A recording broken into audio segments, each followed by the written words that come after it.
أعوذ بالله من الشيطان الرجيم. بسم الله الرحمن الرحيم. أولئك جزاؤهم مغفرة من ربهم وجنات تجري من تحتها الأنهار.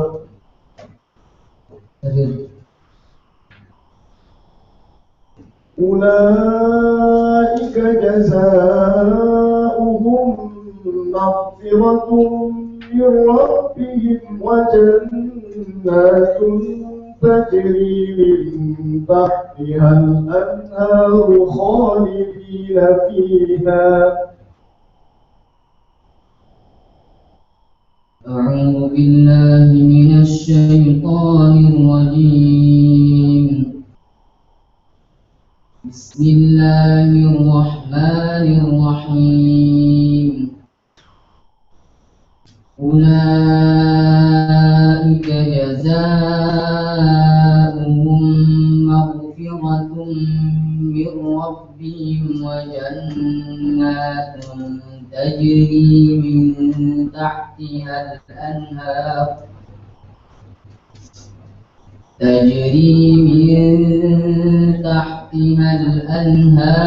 خالدين فيها ونعم أجر العاملين. قد خلت من قبلكم سنن فسيروا في الأرض فانظروا كيف كان عاقبة المكذبين. هذا بيان للناس وهدى وموعظة للمتقين. ولا تهنوا ولا تحزنوا وأنتم الأعلون إن كنتم مؤمنين.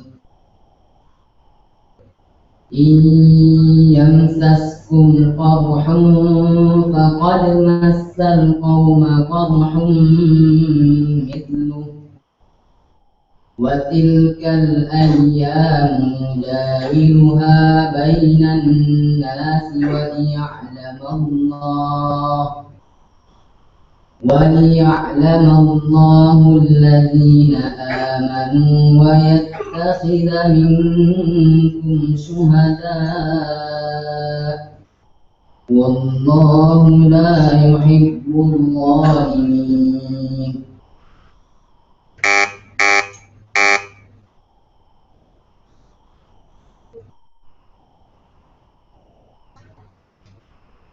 سنة الله في الذين خلوا من قبل ولن تجد لسنة الله تبديلا. يسألك الناس عن الساعة. سنة الله في الذين خلوا من قبل ولن تجد لسنة الله تبديلا. يسألك الناس عن الساعة قل إنما علمها عند الله وما يدريك لعل الساعة تكون قريبا. إن الله لعن الكافرين وأعد لهم سعيرا خالدين فيها أبدا لا يجدون وليا ولا نصيرا. يوم تقلب وجوههم في النار يقولون يا ليتنا أطعنا الله وأطعنا الرسولا وقالوا ربنا إنا أطعنا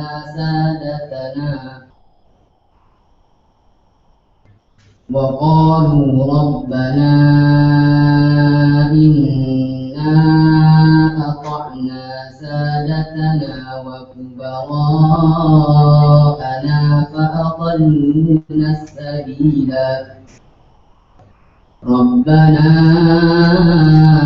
آتهم ضعفين من العذاب والعنهم لعنا كبيرا.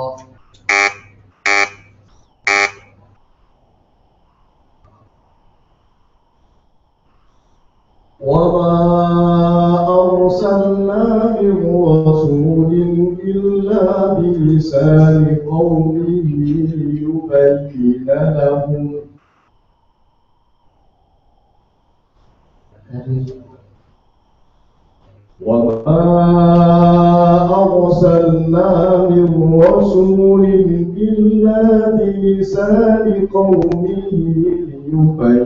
لهم وما أرسلنا من رسول إلا بلسان قومه ليبين لهم فيضل الله من يشاء ويهدي من يشاء وهو العزيز الحكيم. ولقد أرسلنا موسى بآياتنا أن أخرج قومك من الظلمات إلى النور وذكرهم بأيام الله إن في ذلك لآيات لكل صبار شكور. وإذ قال موسى لقومه اذكروا نعمة الله عليكم إذ أنجاكم من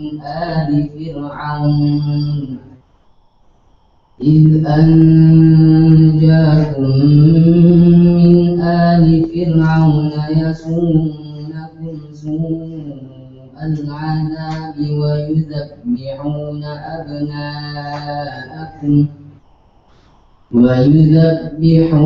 أبناءكم ويستحيون نساءكم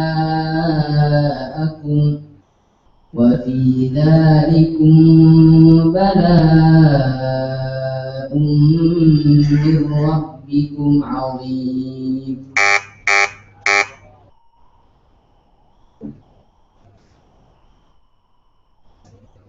وإن فاتكم شيء من أزواجكم إلى الكفار فعاقبتم فآتوا الذين ذهبت أزواجهم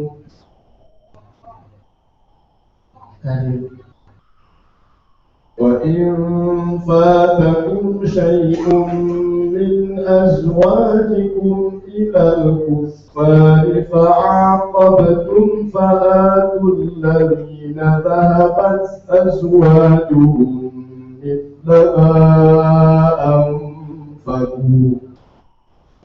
وإن فاتكم شيء من أزواجكم إلى الكفار فعاقبتم فآتوا الذين ذهبت أزواجهم مثل ما أنفقوا واتقوا الله الذي أنتم به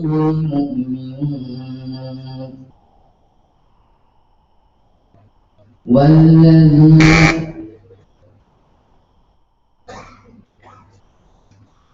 واتقوا الله الذي أنتم به مؤمنون.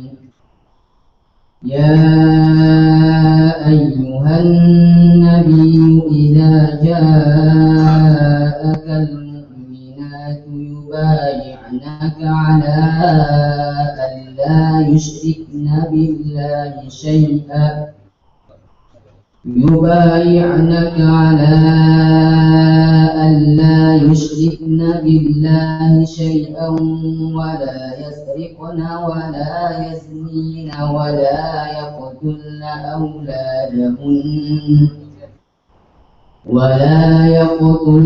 أولادهن ولا يأتين ببهتان يفترينه بين أيديهن وأرجلهن ولا يعصينك في معروف فبايعهن واستغفر لهن الله إن الله غفور رحيم.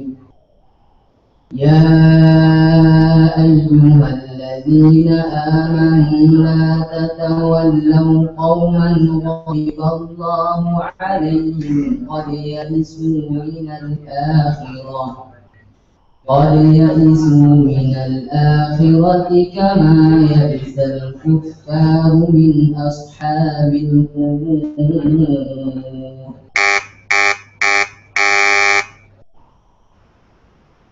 Silakan baca ayat 137 surat Al-A'raf.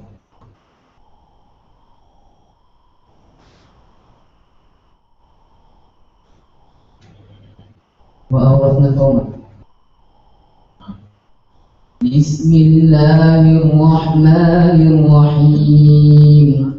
وأورثنا القوم الذين كانوا يستضعفون مشارق الأرض ومغاربها التي باركنا فيها وتمت كلمة ربك الحسنى على بني إسرائيل بما صبروا ودمرنا ما كان يصنع فرعون وقومه وما كانوا يعرشون. Yustad'afun, makna yustad'afun. Yustad'afun yang tertindas. Barakna, telah kami berkahi. Al-husna, yang baik. Dammarna, kami hancurkan. Ya'rishun, mereka membangun. Jelaskan munasabah ayat ini dengan sebelumnya dan tafsirkan.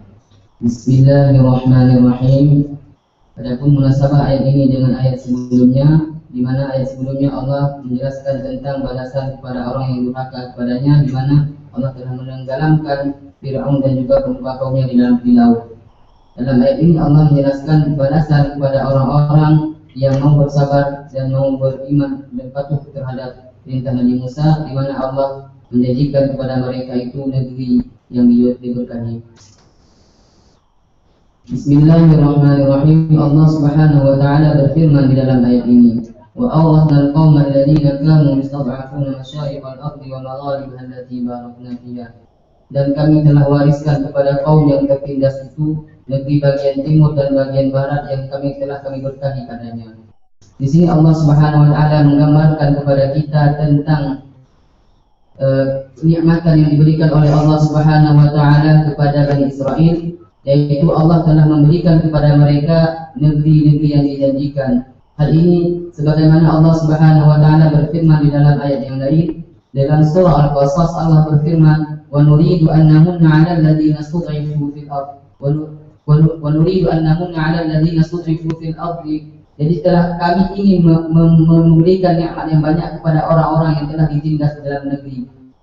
Ahmad Mustafa Al-Maraghi di dalam tafsirnya Al-Maraghi jilid ke-9 halaman 84 mengatakan yustad'afuna alladziina kaanu yustad'afuna, yaitu orang-orang Bani Israel, di mana Bani Israel ini telah tertindas disebabkan oleh kezaliman dan keingkaran yang dilakukan oleh Fir'aun. Fir'aun merupakan seorang raja yang zalim pada masa itu di negeri Mesir, sehingga dia sangat bengis dan kejam menyiksa Bani Israel itu tanpa ampun. Di sini Muhammad Suhaili mengatakan bahwa bentuk penindasan Fir'aun kepada Bani Israel yang pertama adalah mereka yudzabihuna abna'ahum wa yastahiyuna nisa'ahum, mereka membunuh anak laki-laki mereka dan membiarkan hidup anak perempuan mereka sebagaimana telah disebutkan di dalam ayat Allah Subhanahu wa taala berfirman, "Wa idh qala Musa liqaumihi dhkuru ni'matallahi 'alaikum id anjakum min ali fir'auna yasumunakum su'al 'adzab yudzabihuna abna'akum wa yastahyuna nisa'akum." Kemudian yang kedua bentuk penindasan yaitu mereka disuruh membayar jizyah, dan yang ketiga adalah mereka disuruh kerja paksa tanpa diberikan dengan hak yang layak kepada mereka. Kemudian Allah menyebutkan bahwa janji Allah Subhanahu wa taala kepada mereka akan diberikan negeri bagian timur dan bagian barat. Yang maksud negeri bagian timur dan bagian barat adalah negeri wilayah Mesir dan juga wilayah Syam. Ini menurut Ahmad Mustafa Al-Marawi dan juga Wahbah Zuhairi. Akan tetapi berbeda pendapat oleh Syihab bahwa negeri yang disebutkan Masyariqul Ardi wa Magharibaha yaitu hanya negeri Syam. Kemudian Allah Subhanahu wa taala melanjutkan allati barakna fiha, yaitu negeri bagian timur dan bagian barat, negeri Mesir dan negeri Syam itu telah Allah berikan keberkahan kepadanya. Apa bentuk keberkahan yang Allah berikan terhadap negeri tersebut? Menurut Wahbah Zuhairi dalam tafsir yang mulia mengatakan bahwa keberkahan yang diberikan kepada mereka ditumbuhkannya tumbuh-tumbuhan yang subur, tanaman-tanaman, buah-buahan yang banyak, dan juga air yang melimpah. Kemudian Allah Subhanahu wa taala melanjutkan, "Wa tamat kalimatu rabbikal husna 'ala bani Israil bima sabaru," dan telah sempurnalah firman Tuhanmu yang baik terhadap Bani Israel terhadap kesabaran mereka. Ini merupakan janji Allah Subhanahu wa taala di ayat-ayat sebelumnya, di mana Musa berkata kepada Bani Israel, "Asa rabbukum an yuhlika 'aduwwakum wa yastakhlifakum fil ardi fayanzura kaifa ta'malun." Mudah-mudahan Tuhanmu akan membinasakan musuhmu dan menjadikan kamu khalifah di bumi. Yaitu khalifah di bumi maksudnya adalah bumi Masyariqul Ardi wa Magharibaha. Pada zaman siapa Bani Israel itu menjadi bangsa yang kuat?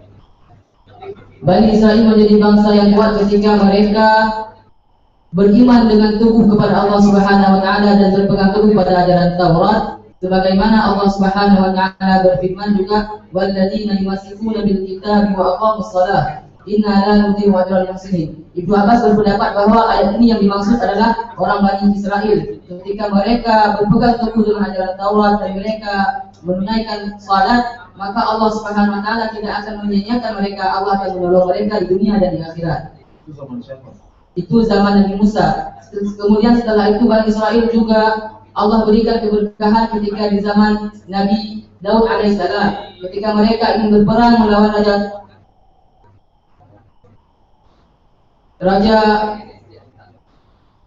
Talut, raja yang kejam.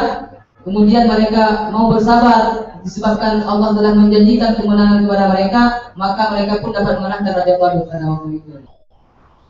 Ya, ini ayat yang ditafsirkan tadi, janji kepada Bani Israel. Iya. Untuk menguasai Masyariqul Ardi wa Magharibaha. Ya. Apa ayat ini menjelaskan tentang kondisi sekarang dan bisa-bisa Bani Israel menguasai Arab semuanya? Ayat ini berkaitan pada zaman mereka. Jadi sebagaimana Allah Subhanahu wa taala berfirman, "Wa huwa faddalakum 'alal 'alamin," yaitu Allah Subhanahu wa taala melebihkan kamu dari sekian alam, maksudnya menurut Wahbah Zuhairi pada masa mereka, bukan masa sekarang. Jadi ketika mereka pada masa waktu itu mereka betul-betul beriman kepada Allah dan memegang dengan teguh ajaran Taurat, maka Allah menjanjikan kesuburan terhadap tanah yang mereka diami pada waktu itu. Akan tetapi pada masa sekarang Allah Subhanahu wa taala berfirman, Allah Subhanahu wa taala berfirman, "A'udzu billahi minasyaitonir rajim. Lana ba'athanna 'alaihim ila yaumil qiyamati man yasumuhum su'al 'adzab." Bahwa Allah Subhanahu wa taala sungguh akan mengirimkan kepada Bani Israel ini disebabkan kedurhakaan mereka orang-orang yang akan merasakan azab kepada mereka. Jadi seperti itu. Banyak merusak yang mereka lakukan sekarang. Ketika kita lihat bahwa Bani Israel ini memang wataknya sangat keras, sehingga ketika diberikan nikmat kepada mereka, mereka mengingkari nikmat tersebut sehingga Allah mengazab mereka satu demi satu azab diberikan. Seperti ketika Allah Subhanahu wa taala menurunkan manna wal salwa. Bani Israel malah meminta, "Kami tidak sabar, masa kami hanya memakan manna wal salwa?" Kemudian mereka meminta bawang merah, bawang putih dan sebagainya disebabkan karena mereka memang keras kepala. Kebanyakan ayat dalam Al-Quran menjelaskan tentang bahwa sifat Bani Israil ini memang sombong dan sifat angkuh mereka sehingga Allah mengazab mereka satu azab demi azab yang lain. Demikian. Baik, apa pelajaran yang bisa diambil dari ayat ini? Silakan.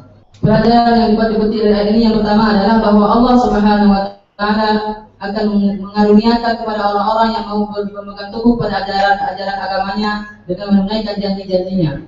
Yang kedua adalah Allah Subhanahu wa taala akan memberikan bentuk nikmat-nikmat kepada orang yang bersabar, dan yang ketiga Allah Subhanahu wa taala akan memberikan siksa kepada orang yang ingkar. Barakallahu fiik.